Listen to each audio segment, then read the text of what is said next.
지금 여러분과 내가 읽은 이 본문 말씀의 내용은 사울이 왕이 된 지 40년째 되던 해에 블레셋이 이스라엘을 총공격해서 쳐들어오게 됩니다. 그런데 사울은 자기 그 황태자 요나답뿐만 아니라 두 아들, 그러니까 세 아들을 데리고 이스라엘 대부분 모든 군인들을 데리고 전쟁을 하게 됐는데 블레셋에게 대패를 하게 됩니다. 그래서 전쟁을 통해서 엄청난 그런 그 이스라엘 군사가 죽게 되고 사울왕도 죽고 요나단 황태자도 죽고 그다음에 두 아들도 그 전쟁터를 통해서 한날 한시에 죽는 그런 비극이 이스라엘 민족에게 일어났습니다. 그리고 나서 그 전쟁터에서 가까운 벳산 그 성읍 근방에 블레셋이 이스라엘 민족을, 이스라엘 땅인데 이스라엘 민족을 몰아내고 거기에 군대가 주둔하게 됐습니다. 그리고 난 다음에 전쟁터에서 이제 왕이 죽었으니까 그 왕의 시체를 찾아가지고 보니까 사울왕이 있는 거예요. 그다음에 요나단과 그 두 아들 이제 3명이 있는 거예요. 그러니까 옷을 싹 벗겨가지고 사울왕의 머리하고 그다음에 갑옷은 자기 블레셋 땅으로 보내고, 그러니까 이제 사울왕의 목은 이제 지금 없는 거죠. 목을 비워가지고, 그리고 나서 그 세 아들과 그다음에 목이 없는 사울왕의 시체를 벳산 성벽 높은 곳에 못을 박은 거예요. 빨가 다 벗겨가지고 그냥 박은 거예요, 여러분. 그러니 얼마나 수치스럽고 모욕스럽고 얼마나 잔혹합니까, 여러분. 아비하고 세 아들이 성벽에 못 박혀 있다고 생각하니까. 예. 그런데 이 일을 요단 동쪽에 있는 이스라엘 민족이 전쟁에 패갖고 이제 자기 각기 이제 도망갔잖아요. 패갖고 도망갔던 길르앗 사람들이 이 소식을 들은 거예요. 그러니까 사울왕의 그 시신이 벳산 성벽에 못 박혀 있고 그다음에 또 세 아들이 못 박혀, 왕자들이 못 박혀 있는 그런 소식을 들은 거예요. 예. 그 누가 들었냐? 길르앗 야베스 사람이 들었고 이스라엘 모든 남자뿐만 아니라 살아있는 모든 사람도 다 들었죠. 자기 왕이 목이 잘려가지고 빨가벗긴 채로 성벽에 못 박혀 있고 그 왕자들 3명이 빨가벗긴 채로 성벽에 못 박혀 있으니 그 소식을 모르는 자가 없잖아요. 그런데 특별히 길르앗 야베스 사람들이, 길르앗 야베스가 어느 곳이냐면 여러분 한번 보실래요? 길르앗 야베스 보면 여러분 저기 요단강, 그러니까 동쪽 가나안이죠. 동쪽 가나안 보이시죠? 길르앗 야베스 보이시죠? 예. 예루살렘에서 요단강을 건너서 여기가 뭐냐면 므낫세 지파가 사는 곳이에요. 이게 이스라엘 민족이라는 거예요. 이 길르앗 야베스 사람들이 밤이 맞도록 전 남자가 모여가지고는 벳산 성벽에 걸려있는 사울왕의 목 없는 시체하고 그 다음에 세 왕자들의 시체를 그 성벽을 타고 올라가가지고 시체를 내려가지고 시체를 싼 다음에 밤새도록 요단강을 건너서 자기 그 마을 에셀나무 밑에 묻은 거예요. 근데 여기서 길르앗 야베스 사람이 얼마만큼 대단한 사람인 줄 아세요, 여러분? 지금 이 벳산 성벽 주인은 누가 지금 차지하고 있었다고 그랬죠? 블레셋 특공대들이, 블레셋 군인이 지금 주둔하고 있는 거예요. 그런데 이 길르앗에 살고 있는 그 모든 남자들이 죽음을 각오하고 전쟁에서도 졌으니까 당연히 이길 수 없지요. 근데 죽음을 각오하고 거기 요단강을 건너서 벳산 성벽에 있는 그 사울왕 가족의 시체를 내린 거예요. 이거 얼마나 용감하고 얼마나 대단합니까? 이거 하나님이 도와주지 않으면 절대 그럴 수가 없죠. 예. 그래가지고 그 시신을 내려갖고 혹시 또 시신을 찾을까봐 요단강 건너갖고 자기 마을에 이렇게 무덤을 만들어서 안치를 하게 됩니다. 근데 여기서 왜 블레셋 사람들이 그렇게 군대가 주둔하고 있는데 길르앗 야베스 사람들이 여러분 그렇게 위험한 일을 했을까요? 그 이유는 40년 전에 사울왕에게 받은 은혜예요.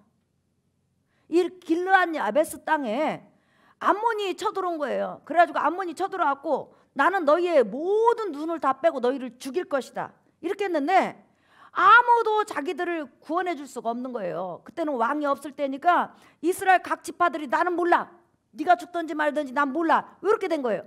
그때 사울이 사무엘에게 기름 부음 받은 다음에 왕으로 즉위하지 않았을 때예요.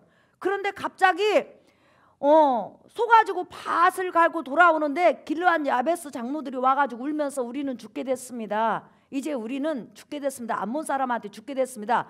그렇게 말하자 그 말을 듣자마자 그냥 뻘떡 일어나가지고 내 동족이 죽는데 내가 어떻게 가만히 있을 수 있느냐 해가지고 그냥 하나님 앞에 기도하고 군대를 모아가지고 그냥 급습해가지고 이 길르앗 야베스 사람들을 살려준 거예요. 그러니까 40년 전에 죽었어야 될 길르앗 야베스 사람들이 사울로 인해서 살아난 거예요.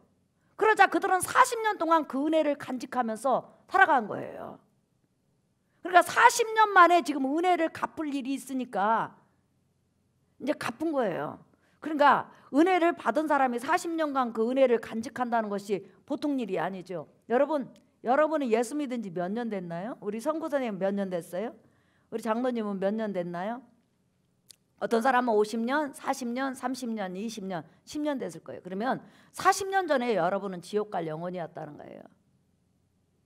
30년 전에 여러분들은 영원히 지옥 갈 영혼이었다는 거예요.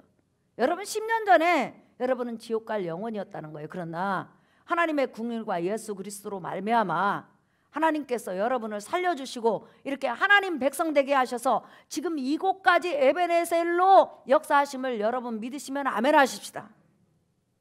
그렇기 때문에 우리가 10년 전에 예수 그리스도로 말미암아 구원받아서 하나님의 은혜를 받았다면 잊지 말자라는 거예요. 30년 전에 내가 예수로 말미암아 영원한 지옥에서 탈출했다면, 영원한 죽음에서 탈출했다면 나와 여러분은 하나님의 은혜와 예수 그리스도 은혜를 잊지 않기를 예수의 이름으로 축복합니다. 그런데 이 본문에서는 길르앗 야베스 사람의 용감성이나 그런 은혜 갚는 이야기보다는 바로 사울왕 가족이 지금 죽었잖아요. 근데 그 죽음을 통해서 하나님의 큰 궁율이 임한 거예요. 어째서 그런 궁율이 임했는지 이제 여러분이 잘 들어보시라는 거예요. 여러분, 이스라엘에게 있어서는 하나님의 가장 큰 저주 중에 저주, 자손 대대로 꼬리표가 붙는 그런 저주가 하나가 있는데 바로 시신이 무덤에 안치되지 못하는 거예요. 사람이 죽었을 때 하나님이 영원 세세토록 그 사람을 저주한다, 증오한다. 이런 그 상징이 뭐냐면 그 사람이 죽으면 그 시신을 들에 있는 짐승이나 들개들이 뜯어먹고 물고 돌아다니면 그 시신이 누구 건지 모르잖아요. 지금은 유전자 감식이 있지만 그때는 누구 시신인 줄 어떻게 알아요? 그러니까 배고픈 짐승들이 다 뜯어서 먹어버리고 뼈 그냥 막 갖고 돌아다니고 뼈 물고 다니는 거예요. 하이에나 봤죠 여러분? 예. 그 다음에 공중의 새들이 막 그 시신의 눈을 파먹고 코를 파먹고 다 뜯어먹은 다음에 그 시신이 여러분 이제 성벽에 예를 들어서 못 박겠다든지 뭐 이렇게 있으면 내리면 짐승들이 물고 다니는 거예요. 그러면 그 시신이 무덤에 장사하지 못하는 것이 이스라엘 민족에게 있어서 최고 저주의 죽음이요, 그 다음에 멸망의 죽음이요, 그 다음에 저 가문은 하나님으로부터 영원히 저주받은 저주의 가문이라는 꼬리표가 따라다니는 거예요. 그래서 하나님 앞에 가장 악랄한 사람은 하나님께서 전부 다 들의 짐승의 밥이 되게 하고 공중의 새의 밥이 되게 해서 무덤에 못 들어가게 했다는 거예요. 자, 여러분 우리 한번 잠깐 찾아보실래요? 네. 열왕기상 14장. 자, 열왕기상 14장 9절. 내 이전 사람들보다 더 악을 행하고 가서 너를 위하여 다른 신을 만들며 우상을 부어 만들어 나를 노엽게 하고 나를 내 등 뒤에 버렸도다. 지금 여로보암에게 하는 말이에요. 시작. 그러므로 내가 여로보암의 집에 재앙을 내려 여로보암에게 속한 산에는 이스라엘 가운데 매인자나 노인자나 다 끊어버리되 거름더미를 쓸어버린 같이 여로보암의 집을 맑게 쓸어버릴지라. 여로보암에게 속한 자가 성읍에서 죽은즉 개가 먹고 들에서 죽은즉 공중에 새가 먹으리니 이는 여호와께서 말씀하셨느니라 하셨나니 그랬죠. 그러니까 이렇게 죽음을 죽으면 무덤 속에 못 들어가잖아요. 그러면 영원 세세토록 따라합시다. 그 집은 하나님 앞에 저주받은 집이다. 시작. 다시 한번, 그 집은 하나님 앞에 저주받은 집이다. 상종할 수 없다는 거예요. 하나 더 찾아볼까요? 왕상 16장 그 뒤로 16장 1절에서 4절. 자, 이스라엘 북이스라엘 또한 바사 왕이 어떻게 하나님 앞에 저주를 받았는지 한번 볼래요? 자, 열왕기상 16장 1절. 여호와의 말씀이 하나니의 아들 예후에게 임하여 바사를 꾸짖어 이르시되, 시작. 내가 너를 티끌에서 들어 내 백성 이스라엘 위에 주권자가 되게 하였거늘 내가 여로보암의 길로 행하며 내 백성 이스라엘에게 범죄하게 하여 그들의 죄로 나를 노엽게 하였은즉, 시작. 내가 너 바사와 내 집을 쓸어 버려 내 집이 느바의 아들 여로보암의 집같이 되게 하리니, 시작. 바사에게 속한 자가 성읍에서 죽은즉 개가 먹고 그에게 속한 자가 들에서 죽은즉 공중의 새가 먹으리라 하셨더라. 자, 여러분 얼마나 무서워요.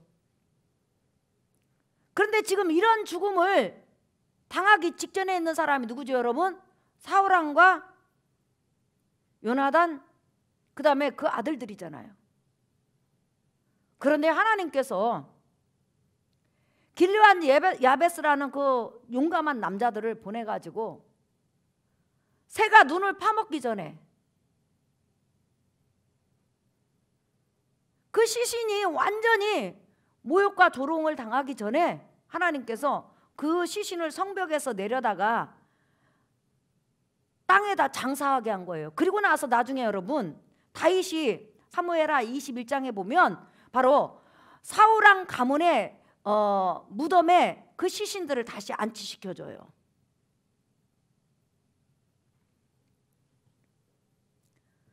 여기서 중요한 것이 있지, 여러분. 만약에 하나님이 궁유를 베풀어 주시지 않았다면, 길르앗 야베스 용사들을 보내서 그 시신을 내려오지 않았다면 사울 가문은 어떻게 됐을까요, 여러분? 영원 세세토록 하나님 앞에 저주받고 하나님 앞에 버림받았다. 그래서 그 후손이 살아있다고 할지라도 그 저주의 꼬리표가 계속 따라다니는 거예요. 저 집은 저주받은 집, 저 집은 하나님 앞에 버림받은 집, 저의 조상들은 개가 먹고 닭이 먹고 새들이 먹었네 하면서 저주받은 꼬리표가 따라다닐 수밖에 없어요.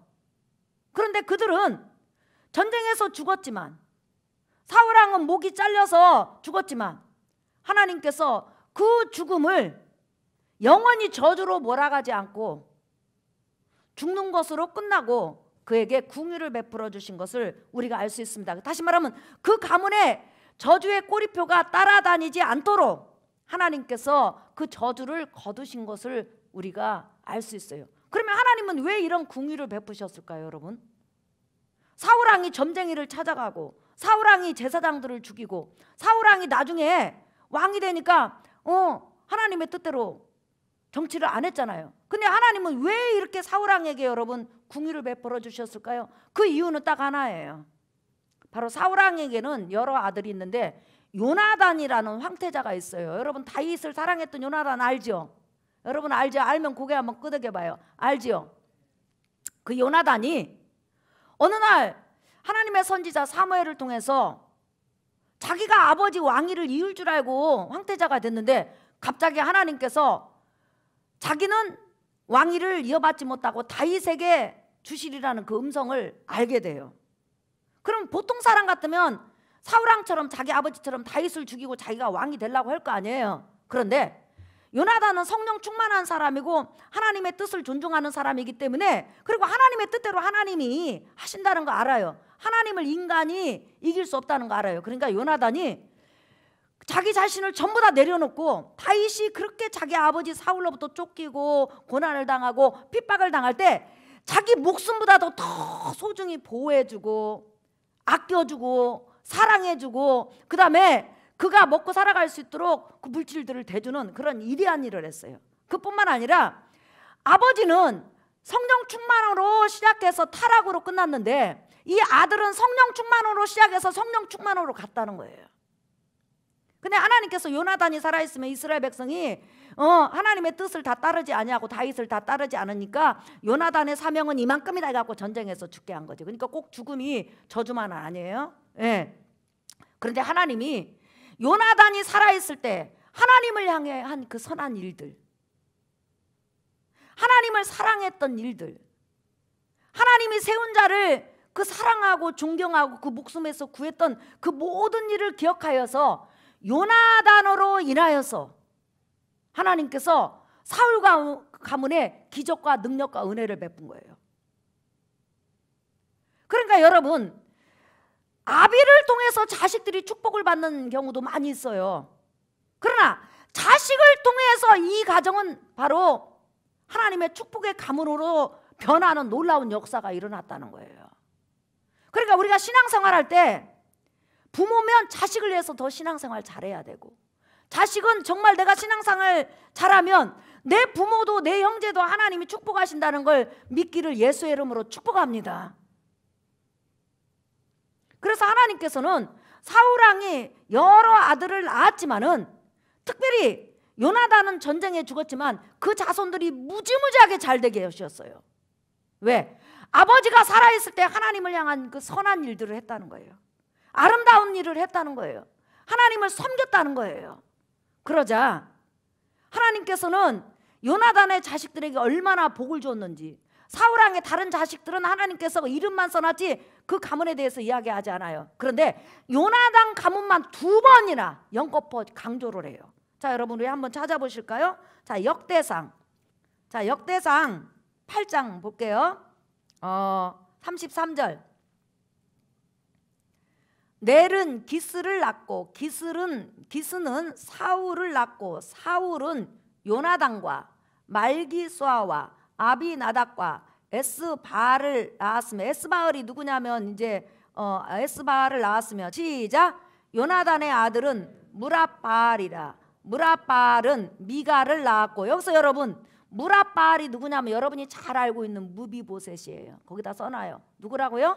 무비보셋, 다른 이름으로. 자, 34절 읽겠습니다. 요나단의 아들은 무라바알이라. 무라바알은 미가를 낳았고, 시작. 미가의 아들들은 비동과 멜렉과 다레아와 아하스이며, 아하스는 여호앗다를 낳았고, 여호앗다는 알레멕과 아스마엑과 시므리를 낳고, 시므리는 모사를 낳고, 시작. 모사는 비느아를 낳았으며, 비느아의 아들은 나바요, 그의 아들은 엘르아사요, 그의 아들은 아셀이며, 아셀에게 6 아들이 있어 그들의 이름은 이러하니 아스리강과 보그르와 이스마엘과 사라와 오바다와 하나니라. 아셀의 모든 아들이 이러하며, 시작. 그의 아우 에색의 아들은 이러하니 그의 맏아들은 울람이요, 둘째는 여우스요, 셋째는 엘리벨렉이며, 울람의 아들은 다 용감한 장사요, 활을 잘 쏘는 자라. 아들과 손자가 많아 모두 150명이었더라. 베냐민의 자손들은 이러하였더라. 그랬죠. 자, 여러분 지금 이렇게 많은 이름이 나오고 수많은 용사들이 나오고 하나님 앞에 쓰임받는 이 자손이 누구 자손이에요? 요나단 자손이잖아요. 여러분, 요나단으로 이렇게 번성한 자손이에요. 그러니까 하나님을 향한 선한 사람의 그런 행위가 때로는 가문 전체를 저주해서 축복으로 바꾸고, 그 다음에 그 자손 대대에 하나님께서 그 자손들에게 복을 주시는 것을 우리가 알 수가 있어요.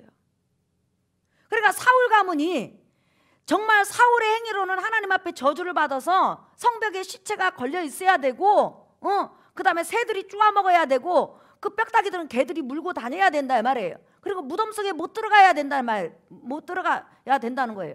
그런데 하나님께서 요나단으로 인하여서 사울왕의 가문의 그 저주의 꼬리뼈를 떼어줘 버린 거예요.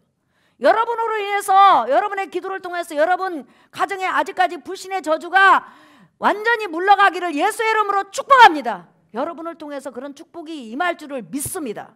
우리가 말씀을 들으면 내가 그 주인공이 되려고 여러분이 아멘을 하고 그것이 내 것이 될 줄 믿습니다 해야 돼요. 여러분 가문의 저주가 다 물러가기를 예수의 이름으로 축복합니다. 예수 안 믿는 거, 지옥에 지금 발 딛고 있는 것이 바로 여러분 저주잖아요. 그럼 모든 저주가 다 물러가고 여러분과 여러분의 자녀들, 여러분 가문에 놀라운 하나님의 축복이 넘치기를 예수의 이름으로 축복합니다.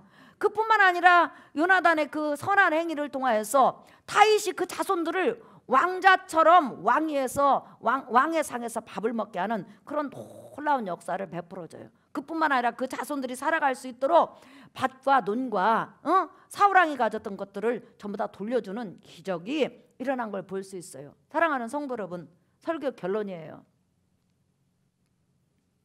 이렇게 한 사람의 신앙, 한 사람의 헌신, 한 사람의 주를 사랑하는 거, 한 영혼을 놓고 애썼던 거, 특별히 다윗이라는 그런 하나님의 기름 부은 자가 그 고난에 있을 때 요나단이 여러분 얼마나 생명을 많이 살려줘요. 그리고 다윗이 사울왕에게 쫓기다가 이제는 나는 이제 못하겠다 이런 시리에 빠졌을 때 여러분 그 사막의 굴속을 그 황태자가 몰래 찾아와요. 자기 아버지한테 걸리면 죽는데. 그래가지고 요나단이 다윗에게 힘을 주고 소망을 주고 하나님은 너의 편이다. 너는 왕이 되고 나는 그 다음이 될 것이다 하면서 용기를 주는 그런 선한 일을 해요. 그러자 하나님이 하늘에서 쭉 보신 거예요. 40년 동안. 그리고 나서 마지막으로 하나님께서 그 요나단으로 인하여서 사울 가문의 저주의 꼬리표를 완전히 떼어버리고 그 다음에 요나단 가문을 불같이 일어나게 하셔서 능력같이 일어나게 하셔서 그 자손 대대에 하나님의 축복이 임하는 것을 볼 수 있습니다. 여러분이 집에 가면 9장에 보면 우리가 아까 역대상 8장 읽었죠. 9장에 보면 요나단 가문이 다시 나와요. 똑같이. 왜 이것을 두 번이나 강조했을까요? 지금 하나님께서 요나단에게 얼마나 축복했는가를 보여줬어요. 전쟁에서 비록 죽었지만 그의 가문을 하나님이 얼마나 기이 여기고 요나단으로 인해서 요나단 가문의 자손들에게 내가 복을 주리라는 그런 하나님의 역사가 이 성경에 나타났어요. 사랑하는 성도 여러분, 여러분이 하는 선한 행위들, 하나님을 섬기는 거,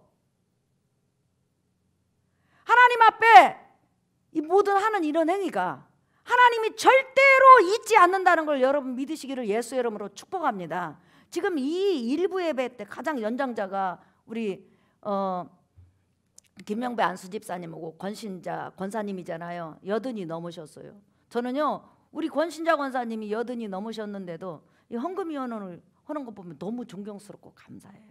마지막까지. 또 어제 금요철에 이렇게 가다가 이 강대상에서 내려가는데 우리 86살인가 6살인가 되신 우리 김명배 안수 집사님이 청소를 하는 그 모습을 보면서 얼마나 제가 감동을 받고 은혜를 받았는지 몰라요. 그러면서 무슨 생각을 했을까요? 내 속에서 하나님 저의 가문들을 축복해 주소서, 저분들의 가문의 자손들에게 복을 주소서, 은혜를 주소서, 그리고 이 땅에 사는 동안 숨질 때까지 하나님을 섬기고 변함없이 하나님 섬기게 도와주소서 이렇게 기도했어요. 사랑하는 성도 여러분, 자손들을 위해서 또한 여러분 가문들을 위해서 하나님 앞에 선한 열매들, 헌신들, 또한 기도들 열심히 하셔서 여러분을 통하여서 요나단처럼 가정에 축복을 가져오고 은혜를 가져오고 자손 천대의 복을 가져오는 은혜가 있기를 예수의 이름으로 축복합니다. 아멘. 자, 여러분 우리 오늘 모처럼 한번 불러보십시다. 복음성가 294장. 살아계신 하나님은 우리의 행위를 전혀 잊지 않는다는 거, 우리의 선한 행위.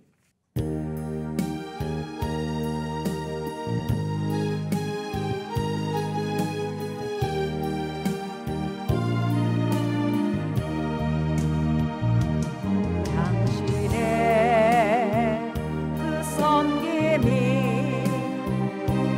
전국에서 해같이 빛나리. 당신의 그 겸손이 전국에서 해같이 빛나리. 당신의 그 믿음이 전국에서 해같이 빛나리. 당신의 그 충성이 전국에서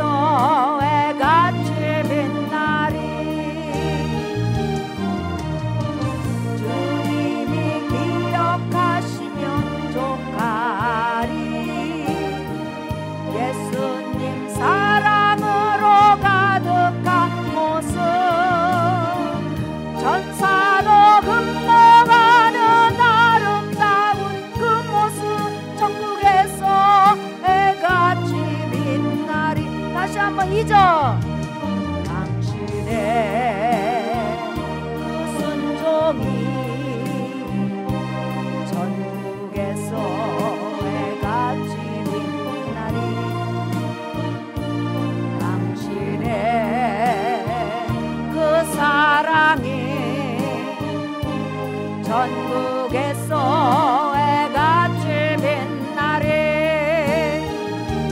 당신의 그 찬송이 전국에서 해같이 빛나리. 당신의 그 헌신이 전국에서 해같이 빛나리. 주님이 기억하시며 족하리. 불타는 사명으로 가득한 모습, 전사도 근무하는 아름다운 그 모습, 전국에서 해같이 빛. 사랑하는 성도 여러분, 한 사람의 놀라운 하나님을 사랑함, 하나님 앞에 헌신한 거, 하나님 앞에 충성한 거, 하나님의 백성을 도왔던 거, 그것이 하나님이 얼마나 귀하고 귀하게 기억하시고 그 가문에 영원한 저주의 꼬리뼈가 따라다닐 수 있었는데 그 저주를 옮겨버렸습니다. 그리고 그 가문을 오히려 복되게 하시고 축복하게 하시고 그 자손들이 번성하는 것을 우리가 볼 수가 있습니다. 우리 이 시간 하나님 앞에 기도하십시다. 하나님, 나 신앙생활 잘하게 도와주시옵소서. 처음처럼 변치 않고 잘하게 도와주시옵소서. 처음과 마지막이 같을 수 있도록 도와주시옵소서. 우리 가족을 축복하소서. 우리 가문에 불신의 영들이 떠나고 하나님 전부 다 예수 믿게 도와주소서. 나로 인해서 내 부모가 복을 받고 나로 인해서 내 자녀가 복을 받게 하소서. 우리 이 시간 주여 한 번만 물어나며 통성으로 기도합니다.